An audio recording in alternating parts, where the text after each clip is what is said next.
இந்த வீடியோவில் நம்ம என்ன பார்க்க போறோம்னா மகர ராசிக்காரருக்கு 2026 தமிழ் புத்தாண்டு ஏப்ரல் 14ஆம் தேதி சித்திரை முதல் நாள் பிறக்கக்கூடிய அந்த தமிழ் புத்தாண்டு அடுத்த வரக்கூடிய ஒரு வருடத்துக்கு எத்தகைய ஒரு ஆண்டாக மகர ராசிக்காரருக்கு இருக்க போகுதுங்கிறது சயின்டிஃபிக் வேதிக் அஸ்ட்ராலஜி முறையில் துல்லியமான முறையில் பரிகாரங்கள் அது மாதிரி மூடநம்பிக்கைக்குள்ளே போகாமல் எப்படி எப்படி கிரகங்கள் எந்த மாதிரி இடத்துல சஞ்சரித்தால் எது மாதிரி ஒரு அமைப்பு கொடுக்கும். நம்மளுடைய கர்ம பலன் ஒளி தத்துவ அடிப்படையில் அறிவியல் சார்ந்த இந்திய வேத ஜோதிட அடிப்படையிலான சயின்டிஃபிக் வேதிக் அஸ்ட்ராலஜி முறையில் நாம் மகர ராசிக்கு எத்தகைய ஒரு ஆண்டு பலன்கள் என்று சொல்லப்படுகிற ஆண்டுக்கு ஒரு தரம் ரெண்டு ஆண்டுக்கு ஒரு தரம் பயிற்சி பெறக்கூடிய சனி குரு ராகு கேதுங்கிற கிரகத்தின் அமைப்புகள் காரணமாக மகர ராசிக்கு எத்தகைய ஒரு தாக்கத்தை இந்த தமிழ் புத்தாண்டு 2026 ஏப்ரல் 14 2027 ஏப்ரல் 13 வரைக்கும் இருக்கக்கூடிய அந்த காலகட்டம், ஒரு ஆண்டு காலகட்டம்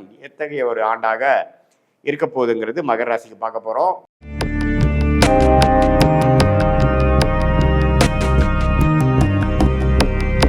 இப்ப பாருங்க, சனி 3ஆம் இடத்திலே நீடித்திருக்கிறார். 7.5 நாள் சனி மகர ராசிக்காரர்களுக்கு முடிந்து ஓரளவுக்கு பிரச்சனைகளிலிருந்து மீண்டும் அடுத்து வரக்கூடிய புதிய வாழ்க்கையை நோக்கி போய் கொண்டிருக்கக்கூடிய மகர ராசிக்காரர்களுக்கு குரு ஜூன் 1ஆம் தேதி வரைக்கும் தமிழ் புத்தாண்டு பிறந்து ஒரு 1.5 மாதம் வரைக்கும் 6ஆம் இடத்திலே இருந்து ஜூன் முதல் வாரத்தில் 7ஆம் இடம் என்று சொல்லப்படுகிற கேந்திரம் உச்ச குருவாக மாறி ராசியை பார்ப்பது அருமை. ஸோ ஜூன் 1ஆம் தேதியிலேருந்து பார்த்தீங்கன்னா குருவின் தாக்கங்கள் நம்ம பாசிட்டிவாக இருக்குது. யாருக்கு? மகர ராசிக்காரருக்கு. இது வரைக்கும் கொஞ்சம் பணவரவு கைக்கு வந்தது, வாய்க்கு வரவில்லை, கடன் தொல்லை, வீண் அலைச்சல், சுப செலவுகள் குறைவே இல்லாமல் போயிட்டு இருக்குதுங்கிற மாதிரி இருக்கக்கூடிய மகர ராசிக்காரர்களுக்கு இனிமேல் பார்த்தீங்கன்னா எல்லாமே ஒரு கண்ட்ரோலுக்கு வரும். எல்லாமே கொஞ்சம் பாசிட்டிவிட்டிக்குள்ள நீங்களே போகக்கூடிய அமைப்புகள் கொடுக்கக்கூடிய அந்த பயிற்சி தான் குரு பயிற்சி. உச்ச குருவாக 7ஆம் இடத்துக்கு ராசியை பார்ப்பது அருமை. சரி, இப்போ ராகு கேதுகள் எப்படி இருக்கிறான்னு பார்த்தீங்கன்னா மகர ராசிக்கு 2ஆம் இடத்துல ராகுவும் 8ஆம் இடத்தில் கேதுவும் இருக்கிறார். இவர் பாருங்க, டிசம்பர் மாதம் புத்தாண்டு பிறந்து ஒரு 7 மாதங்களுக்கு அப்புறம் கேது குருவோட சேர்ந்து கேலயோகமாக 7ஆம் இடத்திலும் ராகு ராசிக்குள்ளேயும் வரார். ஸோ இந்த ஜூன் மாதத்துலேருந்து டிசம்பர் மாதத்துக்குள்ள ஒரு அருமையான ஒரு அமைப்பு இருக்குது. ஏன்னா ராகு கேதுகள் ராசிக்குள்ளே இல்லை. ராகுகள் ராசிக்குள்ளே சில மனக்குழக்கங்கள், அடுத்து வரக்கூடிய காலத்துக்காக நிறைய திட்டமிடுதல், சிலது சரியாக வர்றது, சிலது சரியாக வராமல் போகிறது, உறவுகளில் கொஞ்சம் பிரச்சனை, அது மாதிரி பல விஷயங்கள் கொடுக்கக்கூடிய அமைப்பு இருக்குது. ஆனால் ஜூன் மாதத்திலிருந்து நவம்பர் மாதம் வரைக்கும் ஒரு பொற்காலம் என்றே சொல்ல வேண்டும். யாருக்கு? மகர ராசிக்கு. ஏன்னா குருவின் பார்வை இருக்குது, ராகு கேதுகளின் தாக்கங்கள் இல்லை. அதே சமயத்தில் சனி 3ஆம் இடத்தில். இது மாதிரி ஒரு அமைப்பு மகர ராசிக்காரர்களுக்கு நீங்கள் இப்போ என்ன ட்ரை பண்ணிட்டு இருக்கீங்க, என்ன முயற்சி எடுத்துகிட்டு இருக்கீங்களோ அது ஜூன் மாதத்துலேருந்து கொஞ்சம் பாசிட்டிவாக வரக்கூடிய அமைப்புகள் கட்டாயம் உண்டு. அப்புறம் பார்த்தீங்கன்னா இந்த டிசம்பர் மாதத்துக்கு அப்புறம் எப்படி ஆகும் அப்படின்னா இன்னும் கொஞ்சம் புதிய முயற்சி, சில பேர்த்தோட அசோசியேஷன், சில கான்ட்ராக்ட், சில வேலை மாற்றம், தொழில் அபிவிருத்திக்காக சில விஷயங்கள், நம்ம ஒருத்தரோட டையப் போடுறது, ஒரு கிளையண்ட்டு, கஸ்டமரு, கொலீகு, அது மாதிரி சில விஷயங்களில் நம்ம கொஞ்சம் சிரத்தையாக சில மெனக்கெடுதல், அது மாதிரி விஷயங்கள் தேவை. அதே மாதிரி மாணவர்களுக்கும் பார்த்தீங்கன்னா இந்த ஜூன் மாதத்துலேருந்து நவம்பர் மாதத்துக்குள்ளே அவங்களுக்கு வேணுங்கிற கோர்ஸு, என்ன மாதிரி அட்மிஷன் போகணும், எது மாதிரி ஹையர் ஸ்டடீஸ் பண்ணணுங்கிறதுக்கெலாம் நல்லா அமைச்சிக்கக்கூடிய அமைப்பு கட்டாயம் உண்டு.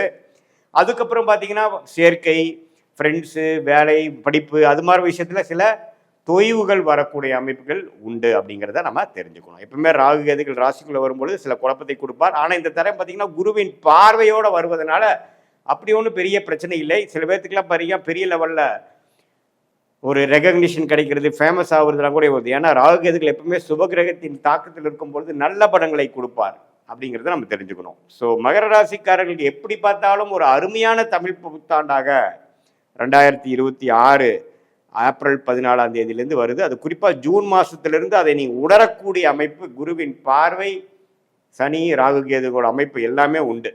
ஸோ கிட்டத்தட்ட கோவிட் கொரோனா டைம்லேருந்து ஜென்ம சனியிலேருந்து மீண்டு வரக்கூடிய மகர ராசிக்காரர்கள் கோவிட்ல தான் அதிகமாக அஃபெக்ட் ஆன ஒரு ராசி பார்த்தீங்கன்னா மிதுன ராசியும் மகர ராசியும் தான். ஏன்னா மகர ராசிக்காரருக்கு ஜென்மசனி, மிதுன ராசிக்காரர்களுக்கு அஸ்தம சனியாக இருந்தது. ஸோ அதுலேருந்து இப்போ எவ்வளோ தூரமாக நல்லா மீண்டு வந்துட்டீங்க அப்படிங்கிறது தான் உண்மை. ஆனால் இந்த 2026 தமிழ் புத்தாண்டு எப்படி இருக்குன்னா நல்லாவே ஒரு அடுத்த லெவலுக்கு நம்ம போயிட்டோம்.